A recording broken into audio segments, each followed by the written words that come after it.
Alhamdulillah wassalatu wassalamu ala rasulillah wa ala alihi wa sahbihi wa mawalah.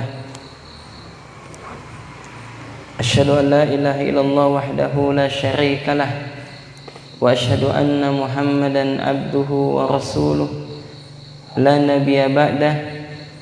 Allahumma salli wa sallim wa barik ala nabiyina Muhammadin wa ala alihi wa sahbihi ajma'in.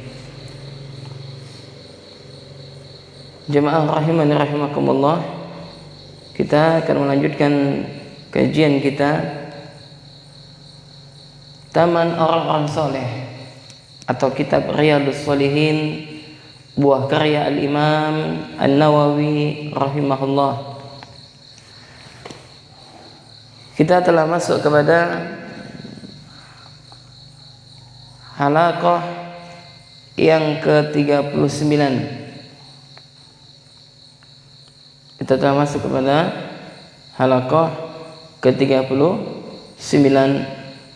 Kita akan melanjutkan bab daripada babu sabar. Pada pertemuan sebelumnya, yakni halaqah ke-38, kita membacakan ayat daripada firman Allah Subhanahu wa taala sebagaimana dinukilkan oleh Imam An-Nawawi rahimahullah. Ini firman Allah Subhanahu wa taala, ya ayyuhalladzina amanu sabiru wassabiru. Ini adalah perintah untuk sabar dan menguatkan kesabaran. Dan telah kita jelaskan tentang definisi sabar, kemudian tingkatan-tingkatan sabar. Kemudian juga telah kita jelaskan tentang definisi sabar, kemudian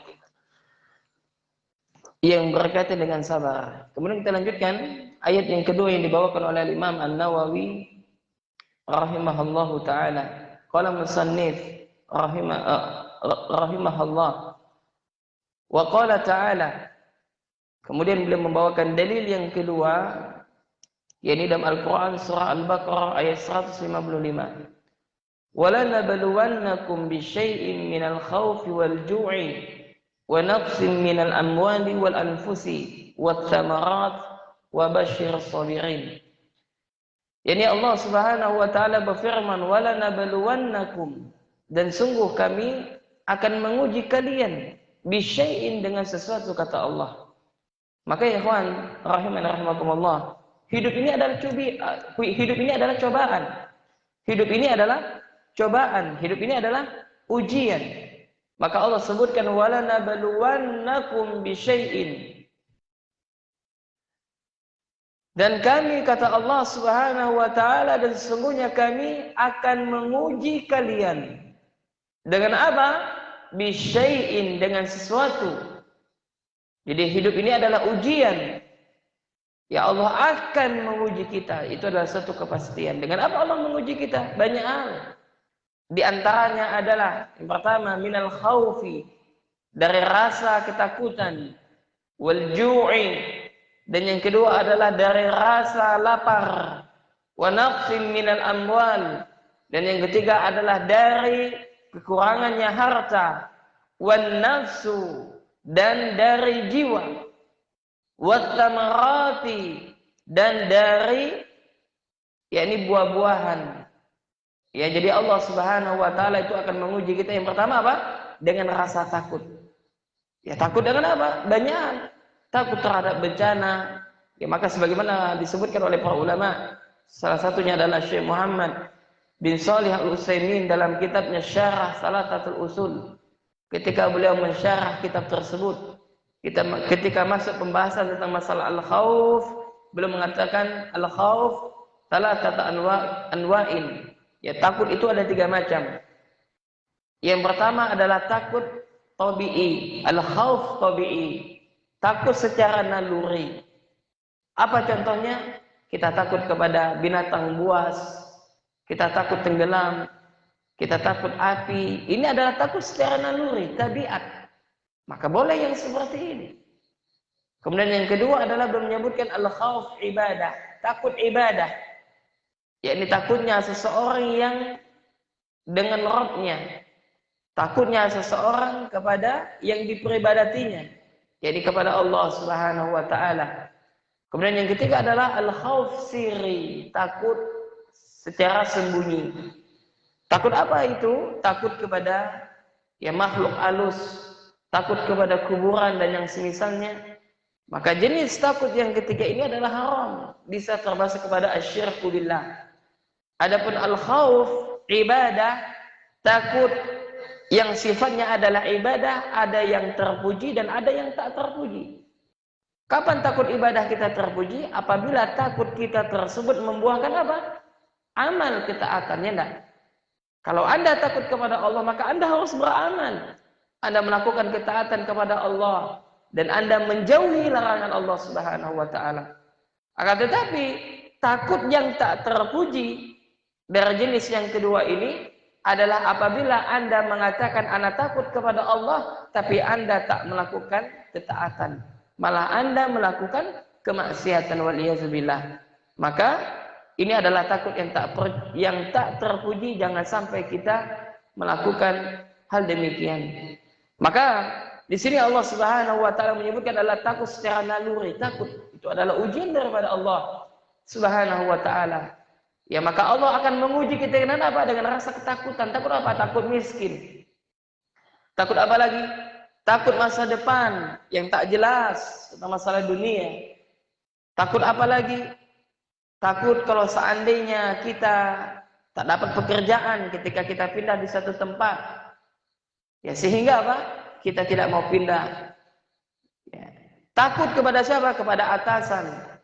Sehingga kita khawatir kalau seandainya kita menentang apa yang dikatakan oleh atasan, maka kita akan dipecat sehingga kita tak akan bisa bekerja. Nah, ini adalah takut-takut yang naluri, akan tetapi takut naluri ini bisa juga terjatuh kepada takut yang diharamkan oleh Allah Subhanahu wa taala. Nah, maka secara umum kita bahas secara singkat, yakni apabila takut secara tabiat ini menghalangi kita untuk beribadah kepada Allah. Nah, itu adalah haram. Contoh, misalkan kita tinggal di hutan misalkan. Tidak di hutan, rumah kita jauh lah dari masjid. Tapi bisa kita lakukan dengan sepeda motor. Lalu setiap kali kita lewat ke masjid tersebut, maka ada kuburan di situ.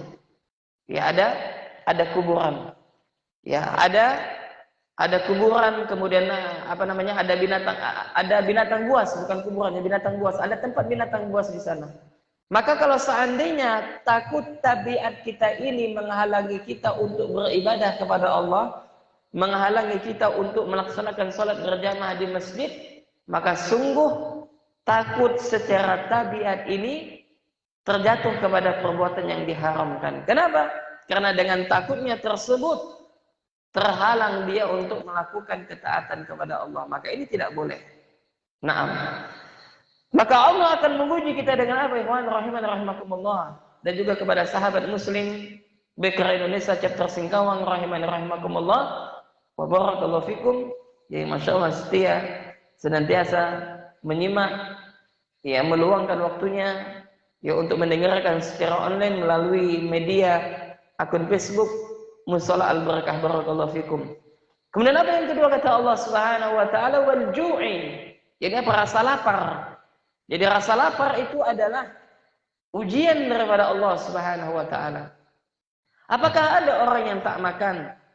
Ya, dalam satu hari atau satu hari makan, besoknya tidak, besoknya makan. Apakah ada orang yang seperti ini? Ya, ada. Apabila kita ada di posisi yang seperti mereka ini, maka kita sedang diuji oleh Allah Subhanahu wa taala. Nah, maka apabila Anda kaum muslimin dan muslimah rahiman rahimakumullah yang hadir maupun yang berada di rumahnya yang sedang menyaksikan kajian ini, apabila kita diberikan nikmat oleh Allah dengan apa? Dengan rezeki yang banyak, makanan yang banyak, maka pertama bersyukurlah kepada Allah Subhanahu wa taala. Kedua, jangan mubadir, tak boleh mubadir. Yani apa? Membuang-buang makanan. Maka kalau kita misalkan makanan yang ada pada di rumah kita itu banyak dan tak termakan, bagi-bagi. Ya, maka dibagikan makanan tersebut. Kenapa? Karena betapa banyak di antara saudara kita yang mereka diuji oleh Allah dengan apa? Rasa kelaparan.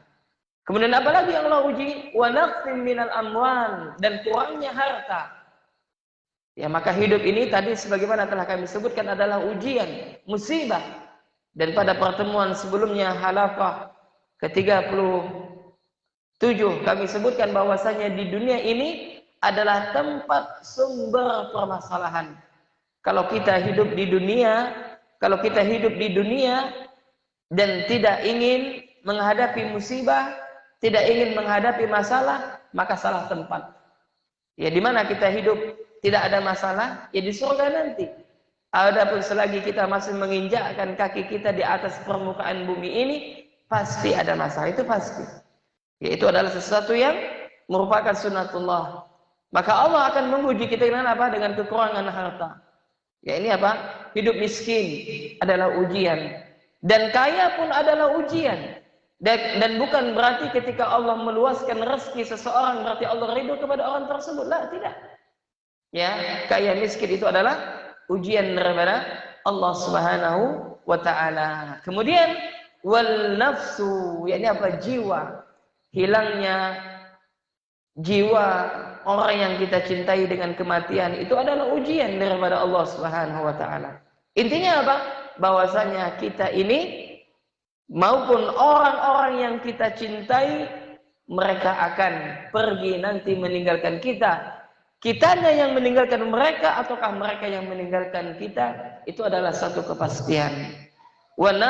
Watsamarati, dan Allah Subhanahu wa taala akan menguji kita dengan berbagai macam buah-buahan. Ini bisa dalam bentuk ya dikurangkannya buah-buahan tersebut ataukah berlimpah ruah. Jadi ikhwan rahimanirrahmakumullah, ujian itu tidak hanya dalam bentuk tidak memiliki harta, ya miskin, itu adalah ujian, dan kaya pun adalah ujian. Kenapa?